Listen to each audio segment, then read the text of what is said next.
Apa pertanggungjawab mereka nanti kalau di hadapan Allah mereka disebut memasukkan keturunan Nabi yang bukan turunan Nabi sebagai keturunan Nabi?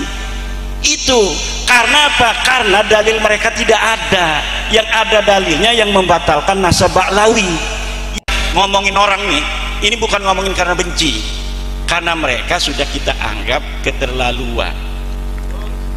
Kepalanya kiai lebih rendah daripada kakinya Habib. Mereka ngomongnya di YouTube, bos. Kenapa saya berani ngomong di YouTube sekarang? Karena mereka ngomong menghina kitanya di YouTube. Dan saya sadar sekarang ini saya lagi di YouTube, maka saya berani. Kenapa? Mau ngebalikin aja. Kalau mereka protes, kita protes lagi. Mereka ngomong Kiai Tae itu di YouTube, bos. Kiai Tae itu kalau yang berani ngawinin Habibah, emangnya siapa yang mau ngawinin Habibah? Enggak ada. Sekarang kita, anak cucu kita yang perempuan yang cantik-cantik, jangan mau dikawinin oleh Balawi. Jangan mau. Kasihan nanti keturunan kita. Enggak, ya enggak. Kalau yang tobat, kenapa yang tobat? Yang tobat ya enggak apa-apa, yang buat Mas Nawasulasa. Dan kalau mereka menghentikan penghinaan kepada warga Nusantara, ya kita menghentikan juga. Yang penting satu, nasab ente sudah putus, jangan ngaku-ngaku turunan Nabi lagi. Kita sudah yakin, seyakin-yakinnya berdasarkan tes DNA dan sedon-donnya berdasarkan studi manuskrip, studi pustaka, baik pustaka kitab nasab maupun pustaka kitab sejarah, bahwa ente nasabnya putus. Kalau misalnya ada orang kita yang masih percaya sama nasab ente, ya silakan saja masing-masing. Tetapi kalau kita sudah kagak percaya, dan jangan sampai ada kata-kata yang tidak percaya dengan nasab kita nih, para Ba'lawi tidak akan dapat sapaan Nabi. Nabi yang mana? Nabi itu kakeknya siapa? Kakek aneh apa kakek ente? Kan mereka ngomong begitu tuh dulu ngomong begitu, kakek aneh apa kakek ente? Yang diomongin itu di sidang saudara saya itu kayak dari Jawa Barat, turunan Nabi dari Sunan Gunung Jati. Dia ngomong begitu, makanya saya selalu ngomong itu, karena yang jadi saksi itu saudara saya. Ngomong dia suruh adzan segala macam, kayaknya diam-diam aja nggak tahu sejarah dia. Ya katanya. Makanya saya yang ngomong mewakili bahwa ente sekarang kakek aneh apa kakek ente itu Nabi Muhammad Sallallahu Alaihi Wasallam. Ini lagi balas-balas. Karena ini dari Allah tuh, balasannya semuanya terlihat. Dulu mereka ngomong begini, ada saudara saya di Cirebon mau kawin sama Kabibah, itu sama Rabi Talawiyah, mana katanya manuskripnya yang menyebutkan bahwa benar ini keturunan Nabi dari Sunan Gunung Jati. Coba Sunan Gunung Jati punya anak Paseran ini, mana manuskripnya? 3 harus manuskrip sejaman, digituin. Paseran punya anak ini, mana manuskrip sejamannya?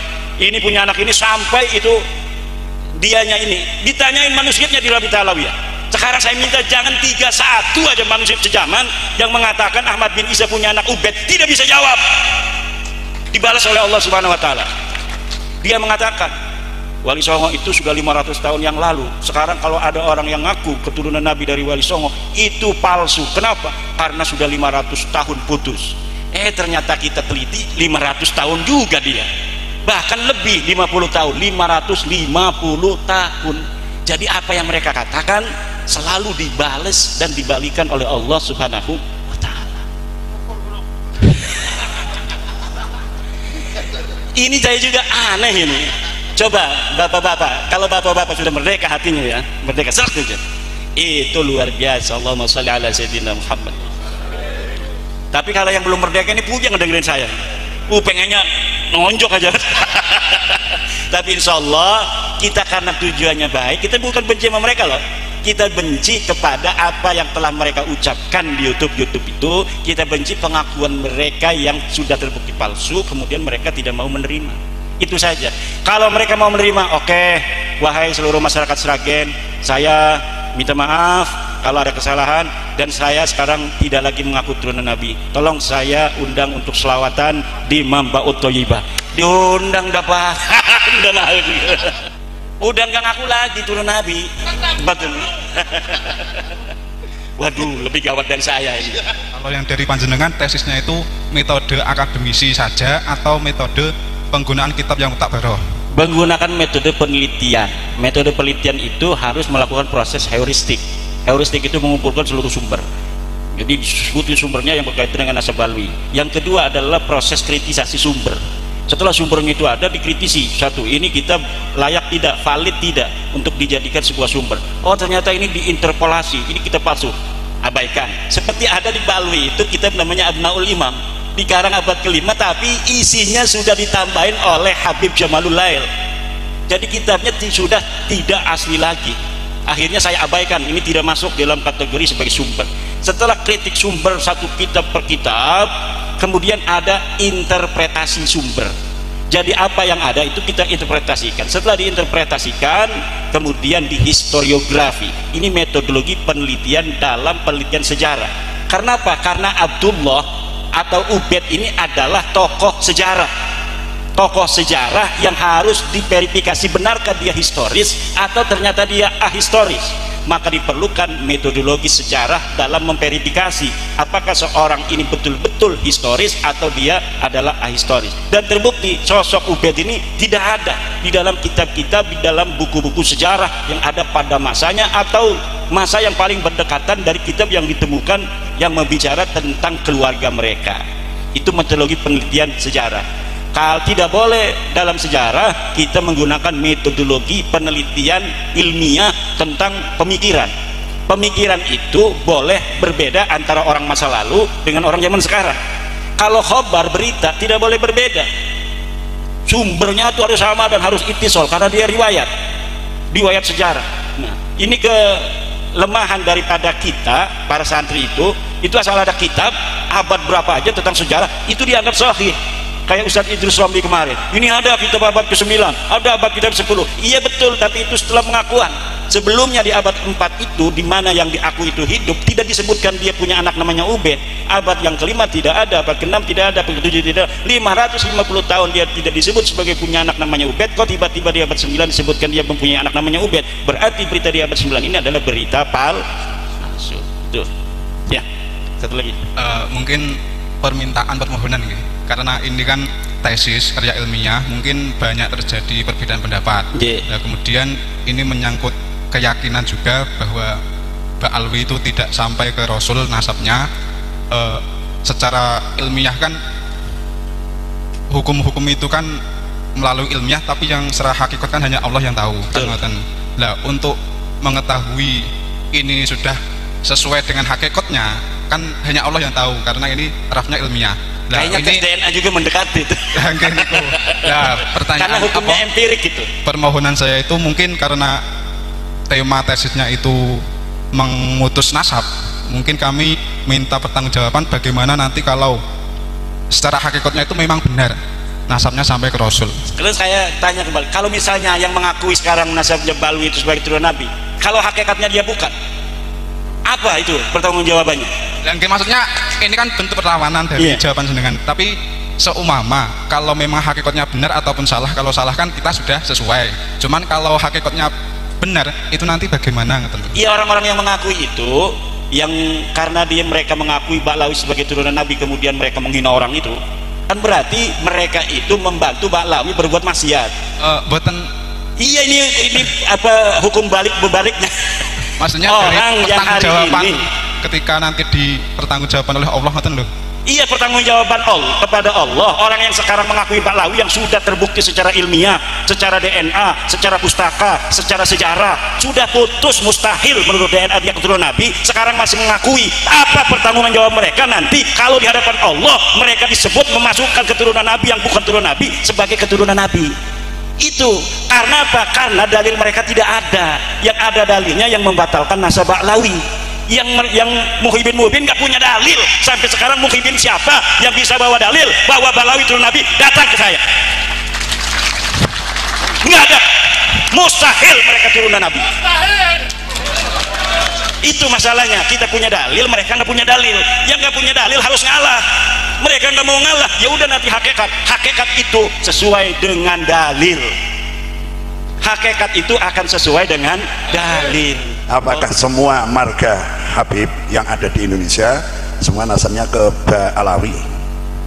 Atau mungkin adakah Sayyid atau Syarif diklaim Ba'alawi terus ikut ke Ba'alawi sampai sekarang? Suwun.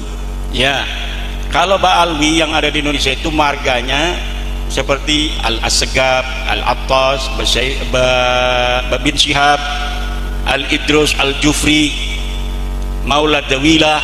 Nah, itu semua Ba'alawi semua, dan itu bukan turunan Nabi Muhammad sallallahu alaihi wasallam bil marrah. Bin Yahya, Bil Gais itu bukan turunan daripada Nabi Muhammad SAW. Lalu adakah dari Sayyid Syarif itu yang dibalawikan? Ada, contohnya Basyaiban yang Al-Idrisi seperti Sayyid Julfikar, itu keturunan Nabi asli. Itu sama marganya dengan Sayyid Alwi Al-Maliki Mekah.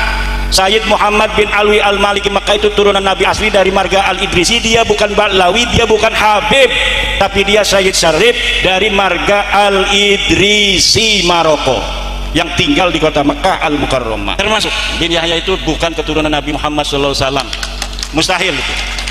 Kalau Al-Aidid itu? Al-Aidid itu Ba'alawi. Ya, DN Aidid itu diakui oleh anaknya yang bernama Ilham Aidid bahwa mereka adalah marga Ba'alawi, mereka adalah Habib. Selain Aidid yang masuk komunis juga ada Fahrul Barokbah di Kalimantan, ada juga yang satunya Sofyan Barokbah. Itu semuanya ditembak mati oleh tentara Republik Indonesia tahun 1965. Saya kenal ada sebenarnya jalurnya Al-Hasani, terus tapi yang mengisbat itu RA. Itu sebenarnya bagaimana? Asalnya mereka itu RA itu hanya mengisbat keluarga mereka, dibentuknya mereka untuk keluarga mereka Ba'alawi. Tapi akhirnya lama-lama mengklaim bahwa seluruh yang aku duriyat Nabi harus diisbat, diteken oleh RA. Akhirnya banyak seperti orang-orang yang marga Al-Hasani pun dia menjadi keturunan Nabi karena diteken oleh RA. Begitu. Yang jalur Al-Hasani tetap membela Ba'alawi. Seharusnya kan dia menyelamatkan diri ya. Loh, saya itu bukan Habib, saya ini Sayyid, kan itu seharusnya. Karena dia ke yang lain belum tentu disahihkan. Dia yang udah menyahihkan Ba'alawi, kalau ke yang lain belum tentu disahihkan. Naat itu sulit itu untuk mendapatkan sertifikat nasab dari Nakoba, Ansab, Aulia Utis, itu sulit. Harus pengkajian, makanya ada infaknya 1 jutaan. Kenapa? Karena penelitiannya lama. Kalau kita daftarin itu lama ditelitinya. Ada harus nanya dulu ke kampungnya, bener nggak dia ini ponakannya ini, bener nggak ini dia ini punya hubungan dengan kiai ini. Itu biasanya gitu. Makanya perlu ada dana itu untuk bensin muter-muter memvalidasi daripada laporan kepada Nakoba, Ansab, Aulia Utis gitu. Dalam sebutan habaib atau Ba'alawi ya, apakah itu sebenarnya ada yang benar-benar Duriyah Rasul yang disebut Sayyid atau Syarif tapi disebut Habib, artinya dihabibkan, bukan makamnya ya, orangnya masih hidup sekarang? Ya kalau jelas dia bukan Ba'alawi, walaupun disebut apa, disebut Sayyid, disebut Habib segala macam, kalau dia bukan Ba'alawi mungkin saja dia nyambung. Tapi kalau Ba'alawi sudah yakin, karena saya menelitinya hanya Ba'alawi. Kalau Ba'alawi ini sudah mustahil mereka keturunan Nabi besar Muhammad sallallahu alaihi wasallam. Berarti kalau ada Sayyid atau Syarif mau dipanggil Habib salah sendiri ya? Salah sendiri. Nggih, pun aten matur suwun sangat. Mungkin no. Lah kudune ya Sayyid ngoten. Yang sudah terlanjur diisbat oleh Ba'alawi itu silakan datang ke Na'at, Nakoba, Ansab, Olitisa untuk diverifikasi nasabnya. Kalau misalnya dibilang sudah sahih, ya disahihkan. Kalau tidak, diberikan lagi, cari naskah lainnya, mungkin ada yang tertinggal atau lain sebagainya. Tidak berani orang Na'at atau orang ini itu mengisbat atau membatalkan nasab seseorang. Mempercayai amaliyah Ba'alawi, sikap kita bagaimana terhadap mindset yang dipropagandakan bahwasanya amalan beliau itu lebih utama ketimbang amalan-amalan para wali songo dan muassis Ahlussunnah wal Jamaah sendiri. Ya kalau wali songo kan nasabnya jelas, silsilahnya jelas, gurunya jelas. Kalau mereka kan gurunya yang nggak jelas. Silsilah Alawiyah itu katanya dari ayah ke kakek terus sampai Nabi Muhammad. Diverifikasi yang nasabnya aja yang 3 orang nggak ada. Yang 1 orang masih bayi, bapaknya udah meninggal, ya berarti nggak nyambung. Nah, kalau wali songo itu dari guru ke guru, kadang bukan ayahnya, dari guru ini guru ini guru ini, nyambung semuanya terverifikasi, nama-namanya semuanya para ulama. Nah, kalau dilihat dari situ, maka amalan-amalan wali songo dari silsilah nasab sanad ilmu dari wali songo itu lebih utama dari silsilah sanad ilmunya Ba'lawi.